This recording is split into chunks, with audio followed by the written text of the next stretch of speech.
안녕하세요. 저희는 수목 경매 사이트 팜피드라고 합니다. 저희 팀원은 김태현, 김혜수, 이찬혁, 최무영 이렇게 4명이서 구성하고 있고요. 이제 저희 팜피드는 이제 프로젝트 개요부터 아키텍처 설계, 시연, 주요 기능까지 이제 설명을 드리고, 도메인 부분에서는 이제 프로젝트 개요에서 제가 설명해 드릴 예정이고, 아키텍처부터 주요 기능까지는 태연님이 설명해 주실 계획입니다. 이제 앞에 보이시는 데이터가 있는데요. 현재 이 데이터는 어떤 시장에 대한 데이터일까요? 저희 이제 우리나라 수목 시장에 대한 데이터인데요. 매우 비효율적으로 보입니다. 우리나라 이제 수목 시장은 아직까지도 이제 높은 중개 수수료와 중개인을 활용해서 전통적인 거래 방식을 활용하고 있는데요. 유지하고 있는데요. 수요자는 가격에 대한 파악에 어려움이 있습니다. 그리고 이제 품질, 그리고 이제 믿을 만한 공급자를 찾기도 어렵고요. 그래서 공급자는 이제 판매처, 또 수요처에 대한 파악이 어려움이 있어서 중개업자를 활용하고 있는데요. 그러니까 전체 시장의 불안정성과 비효율을 강화하고 양측의 루즈루즈한 관계를 형성하고 있는데요. 네, 대한민국 수목 시장은 되게 감춰져 있는 시장입니다. 조달청에 등록되어져 있는 이제 기록되어져 있는 것만 연간 7천억 원에서 8천억 원 정도 되고요. 이제 현지에 종사하고 계신 분들의 이야기를 들려보자면은 보통 현금 거래가 이제 주를 이루고 있어서 이것까지 합하면은 2조에서 3조 정도로 추정하고 있습니다. 네, 저희 팜피드는 이제 수요자와 공급자 사이에서 이제 중요한 허브 역할을 제공하고자 하고요. 보통 중개업자가 이거를 중심으로 하고 있어서 이제 높은 수수료율이 많아서 딱 정해져 있지도 않고요. 그래서 저희들이 이런 부분을 수요자와 공급자, 이 중간 역할에서 좀 서비스를 제공하고자 했습니다.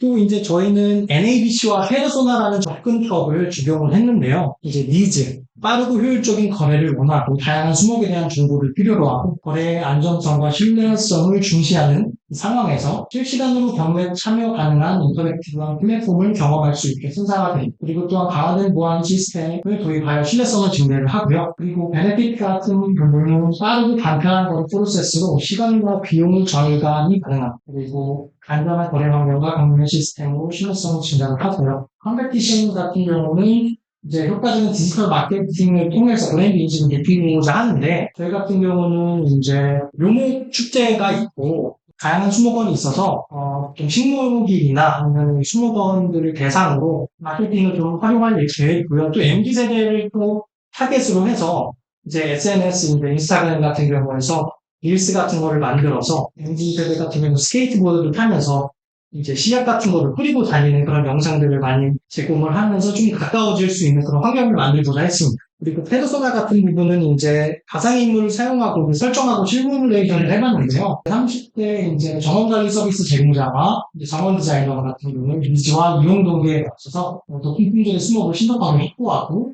높은 품질의 서비스를 제공을 하고 그리고 이제 또 유니크한 이제 저희 경매 시스템은 되게 한국에서 보기 힘든 유니크한 구하기도 힘든 그런 수목을 좀 위주로 좀 투자자들, 투자 가치가 좀 있는 투자자들도 이제 유치를 해서 서비스를 제공할 계획. 이 다음부터는 이제 태연님이 설명해 주실 겁니다. 일단 PM은 저 김태현이고요.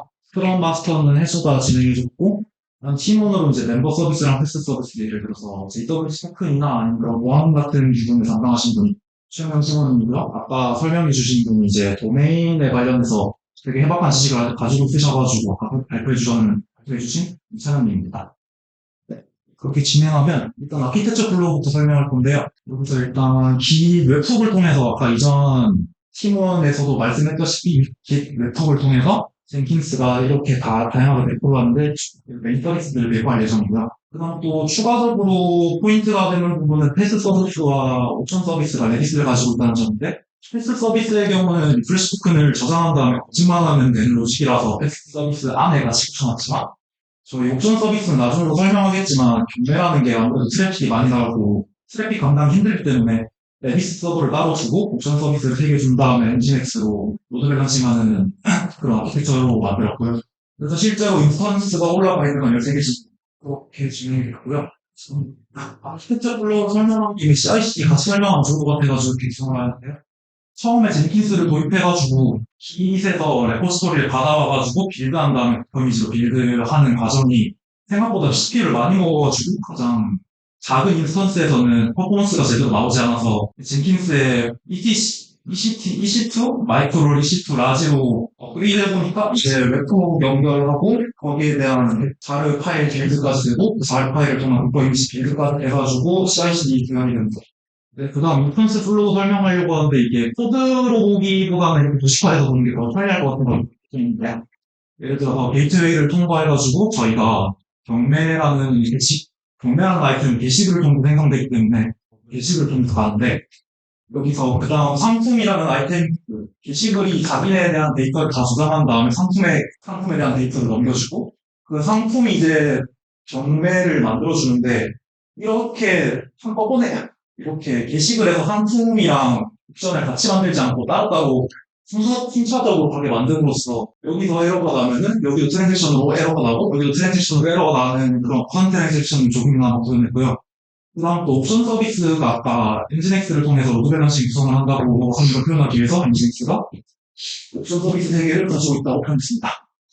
그래서 그 엔진엑스에 대한 얘기가 여기 옵션 서비스 3개에 대한 서버를 엔진엑스가 가지고 있고 받아온 리퀘스트를 그대로 다시 보내준다는 설정 파일을 보여드렸습니다.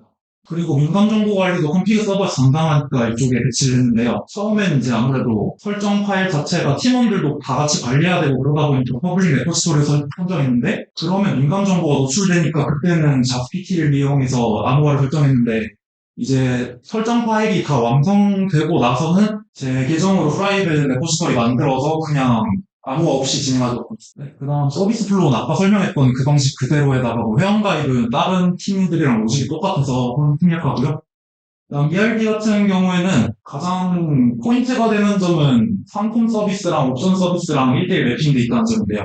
아까도 설명했다시피 게시글에서 상품을 만든 다음에 그 상품이 옵션을 만들기 때문에 옵션과 상품은 1대1 관계를 가지게 되는데 이걸 나눈 이유는 아무래도 옵션 쪽에서 트래픽을 많이 가질 거라는 기본 우려 때문에 이렇게 나눴습니다. 네, 그 다음 그 스웨거를 통해서 API 명세에서는 계속 실시간으로 반영되고 있고요. 네, 그래서 이제 프로젝트 진행을 어떻게 했냐면 일단 소통은 디스코드라는 앱을 사용해가지고 여기 보시면 출결 관리를 이렇게 쭉 하고 질문셋도 만들어서 각 스레드에서 어떤 질문에 대한 토론을 할 건지 진행했고요. 그 다음 문서화에 대해서는 이제 노션을 사용해가지고 프로젝트에 관련 개념 정리를 들면 테스트 코드 커버리지가 뭔지 아니면 테스트 코드를 어떻게 해야 되는지 아니 트러블슈팅 과정에서 어떤 문제가 있었고 그거에 대한 원인 파악을 어떻게 했는지에 대한 문서화를 진행했고요.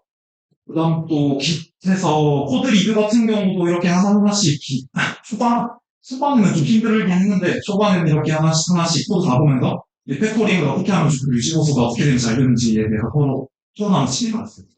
네, 그리고 저희도 마찬가지로 에자일 방식을 사용했는데요. 에자일 방식을 사용하기 전에 리스크 미티게이션이라는 방식을 사용해가지고 어떤 부분에서 프로젝트를 진행할 때 중요하고 위험한지에 대해서 리스트로 나눠가지고 이 부분이 가장 중요하고 위험도가 높은 만큼 가장 먼저 최우선으로 진행해야 된다 이런 식으로 도식화를 진행해서 만든 액션 아이템들을 이제 긴급하게 해야 되는 거랑 중요하게 해야 되는 거랑 이렇게 그래프로 만들어가지고 이 부분이 가장 긴급하고 이 부분이 가장 먼저 해야 되는 거니까 프린트 그 주에는 이걸 진행하는 기본 방식을 진행했습니다. 그런 방식으로 에자일을 진행하다 보니 지라에서도 이렇게 칸반 보드로 이렇게 넘겨가는 방식으로 했고요. 아까 액션 아이템을 그렇게 해서 원다운 차트가 모양을 써서 나오고 있어요. 그 다음 시험 영상이세요. 여기서 로그인을 진행하고 아무래도 제가 후반에 담고 싶은 내용이 너무 많은데 약간 로그인이나 회원가입이나 로그아웃 같은 다들 구현한 부분을 생각하고 싶어가지고 일단 경매 부분만 진행하고 일단 이 부분은 판매자가 로그인을 해가지고 경매 상품을 등록하는 절차인데요. 저기 남은 시간도 초반으로 표시되어 있고요. 이렇게 그거 카테고리별로 바꿀 때마다 이렇게 바뀌고요. 여기서 경매 카테고리 선택하면 이제 상품명 어떤 거 선택할지 이렇게 나오게 됐습니다. 치는 동안 따로 설명을 하자면 저희가 경매를 진행할 때 처음에는 경매 게시글에서 진행을 하지만 자기가 경매를 하고 나면은 입찰 목록이 나올 겁니다. 입찰 목록으로 이동할 수 있는데요. 그 입찰 목록에서 자신이 입찰한 데이터에 대해서 추가로 입찰할 수 있는 그런 시스템이 마련되어 있습니다. 이건 뭐 기본적인 내용을 자기가 넣고 싶은 내용을 쓸 수 있는데요. 상품명을 어떤 스모크를 넣을 건지 고 재고가 없고 경매를 시작하고 싶은 시작 가격이 얼마인지 통상하게 어디서부터 이제 배송될 수 있는지를 설명하는 게 중요하다고 생각해요. 사진도 넣어서 조정하면 나오는 게 생길 거고요. 그럼 네, 이렇게 일단 판매자 부분 마련했고요. 이제 구매자가 이 차를 어떻게 신청하는지에 대해서는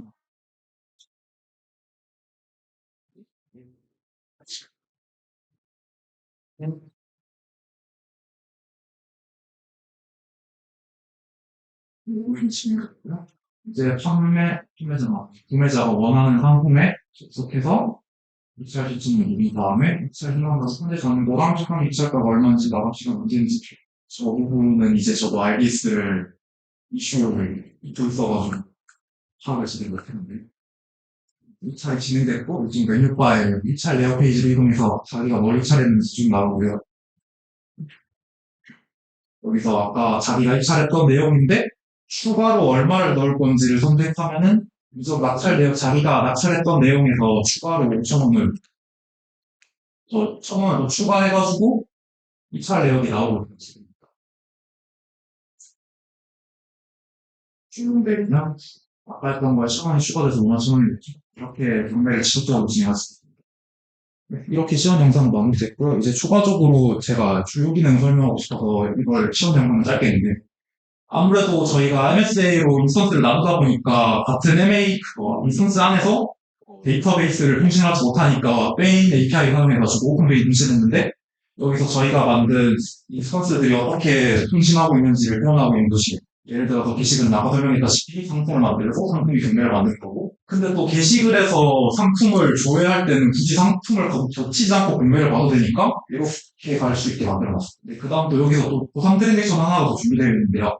경매에서 누군가가 최고 입찰을 해가지고 자기 잔고에서 돈이 빠졌는데 다른 사람이 최고 입찰가를 변경했으면은 원래 자기가 올렸던 입찰가는 페이백 받아야 되니까 그 페이백 받는 부분을 회원에서 수정하는 그 다음 또 시큐리티 부분에서는 JWT랑 리프레시 토큰을 마련했는데요. 그걸 통해서 리프레시 토큰은 저장이 되어 있어야 되는 공간이 있으니까 레비스를 통해서 이 부분이 저장하게 만들었고요. 그 다음 또 JWT랑 리프레시 토큰을 이용해서 게이트웨이에 그걸 붙여서 인증하는 방식으로 보안 절차를 강화했습니다.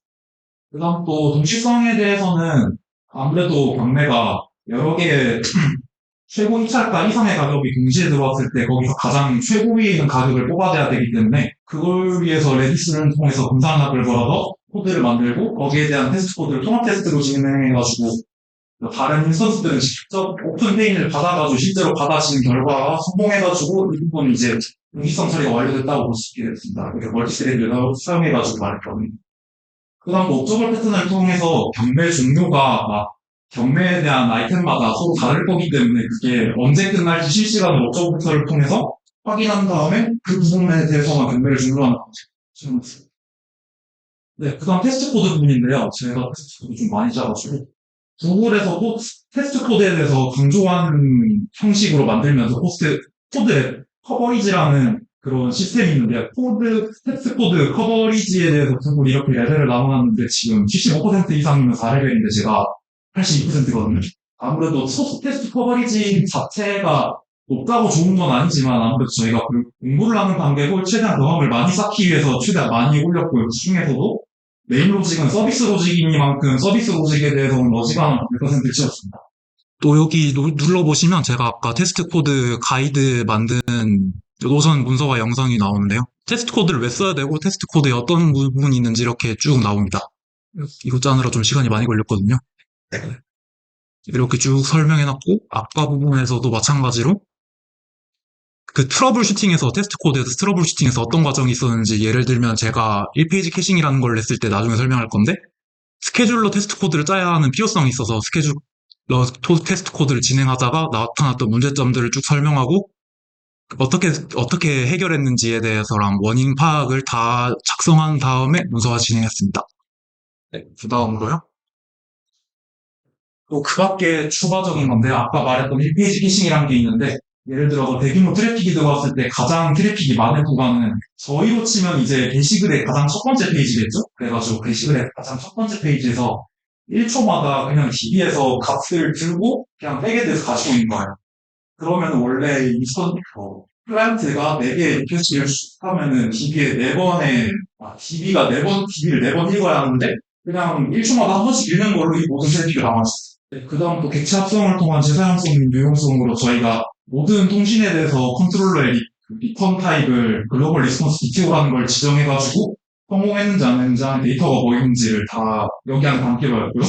여기 안에 담기로 했던 데이터를 또 꺼내야 되는 작업이 필요한데 이제 타입별로 꺼내야 되는 작업이 다 다르다 보니까 이걸 통일하는 페인 컨버터라는 걸 작성해가지고 지시 공유를 하였습니다. 네, 여기까지고 질문 받겠습니다.